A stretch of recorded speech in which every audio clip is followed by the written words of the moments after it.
ধর্মের ভিত্তিতে রাজনৈতিক বিভাজন করতে চায় স্বাধীনতা বিরোধীরা, সালাহউদ্দিন। হোমনা তিতাসে বালুখেকো চাঁদাবাজ থেকে মুক্তি চাই, হাসনাত। একটি দল জাতীয়তাবাদের কথা বলে বিদেশি নাগরিকদের প্রার্থী করছে, আসিফ মাহমুদ। প্লট দুর্নীতি মামলায় হাসিনা টিউলিপ সহ ২২ জনের রায় সোমবার। জামায়াতে আমিরের এক্সপোস্ট বিতর্কে সাইবার হামলা দাবি করে জিডি। কক্সবাজার বিএনপির স্থায়ী কমিটির সদস্য ও কক্সবাজার -১ আসনের প্রার্থী সালাহউদ্দিন আহমদ বলেছেন, যারা দেশের স্বাধীনতায় বিশ্বাস করে না তারাই ধর্মের ভিত্তিতে রাজনৈতিক বিভাজন সৃষ্টি করতে চায়। তবে দেশের মানুষ এ ধরনের বিভাজন চায় না বলে তিনি মন্তব্য করেন। রোববার সকালে চকরিয়া উপজেলার পশ্চিম বড় ভেওলা মানিকপাড়া এলাকায় স্থানীয় ইউনিয়ন বিএনপি আয়োজিত নির্বাচনী পথসভায় তিনি এসব কথা বলেন। সালাহউদ্দিন আহমদ বলেন, দেশের স্বাধীনতা ও সার্বভৌমত্ব রক্ষায় সবাইকে ঐক্যবদ্ধ থাকতে হবে। তিনি দাবি করেন, একসময় দেশে গণতন্ত্র বিলুপ্ত হয়েছিল এবং বিএনপির নেতৃত্বেই বারবার সেই গণতন্ত্র পুনরুদ্ধার করা হয়েছে। তিনি আরও বলেন, ছাত্র গণ অভ্যুত্থানে শত সহস্র মানুষ শহীদ হয়েছেন। তাদের আত্মত্যাগের লক্ষ্য ছিল একটি গণতান্ত্রিক ও বৈষম্যহীন বাংলাদেশ গড়া। শহীদদের সেই আকাঙ্ক্ষা বাস্তবায়নে ধানের শীষে ভোট দেওয়ার আহ্বান জানান তিনি। অর্থনৈতিক প্রসঙ্গে তিনি বলেন, বিএনপির লক্ষ্য শিক্ষিত বেকার সৃষ্টি, নয়বরং কর্মসংস্থান তৈরি করা। দেশের অর্থনৈতিক বিশৃঙ্খলা দূর করে শৃঙ্খলা ফিরিয়ে আনার প্রতিশ্রুতিও দেন তিনি। সভায় বিএনপির বিভিন্ন স্তরের নেতাকর্মীরা উপস্থিত ছিলেন। কুমিল্লা জাতীয় নাগরিক পার্টির এনসিপি দক্ষিণাঞ্চলের মুখ্য সংগঠক হাসনাত আবদুল্লাহ বলেছেন, হোমনা ও তিতাস এলাকায় বালু খেকো ও চাঁদাবাজদের দৌরাত্ম্য থেকে জনগণ মুক্তি চায়। তিনি বলেন, যারা মেঘনা নদীর বালু বিক্রি করে অবৈধভাবে সংসার চালায় তাদের এ অঞ্চলে কোনো স্থান হবে না। শনিবার বিকেলে তিতাস উপজেলার গাজীপুর খান সরকারি মডেল স্কুল অ্যান্ড কলেজ মাঠে কুমিল্লা -২ হোমনা তিতাস আসনে ১১ দলীয় জোটের প্রার্থী মো. নাজিম উদ্দিন মোল্লার নির্বাচনী জনসভায় বিশেষ অতিথির বক্তব্যে তিনি এসব কথা বলেন। হাসনাত আবদুল্লাহ বলেন, ১১ দলীয় জোটকে ভোট দিতে সাধারণ মানুষ আগ্রহী। তিনি আরও বলেন, দেশে আর কোনো ফ্যাসিবাদের জায়গা হবে না। আগামী ১২ই ফেব্রুয়ারি ভোট দিয়ে জনগণ তাদের রায় ঘরে ফিরে যাবে বলে মন্তব্য করেন তিনি।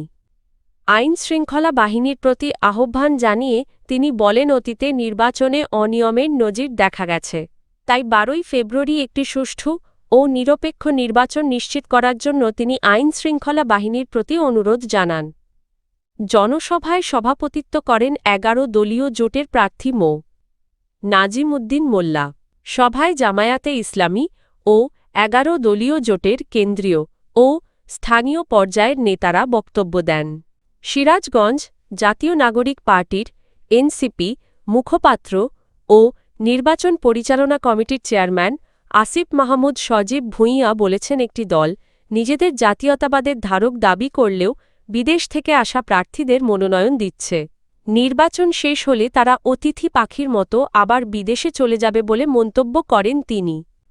রোববার সিরাজগঞ্জের শাহজাদপুরে ১১ দলীয় জোট মনোনীত শাপলা কলির প্রার্থী এসএম সাইফ মোস্তাফিজের নির্বাচনী প্রচারণা ও গণভোটে হ্যাঁ ভোটের পক্ষে আয়োজিত সভায় প্রধান অতিথির বক্তব্যে তিনি এসব কথা বলেন।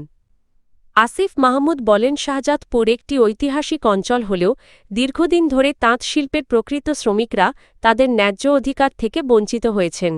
এনসিপি নতুন বাংলাদেশে শ্রমের ন্যায্যমূল্য নিশ্চিত করার অঙ্গীকার করেছে বলে তিনি জানান।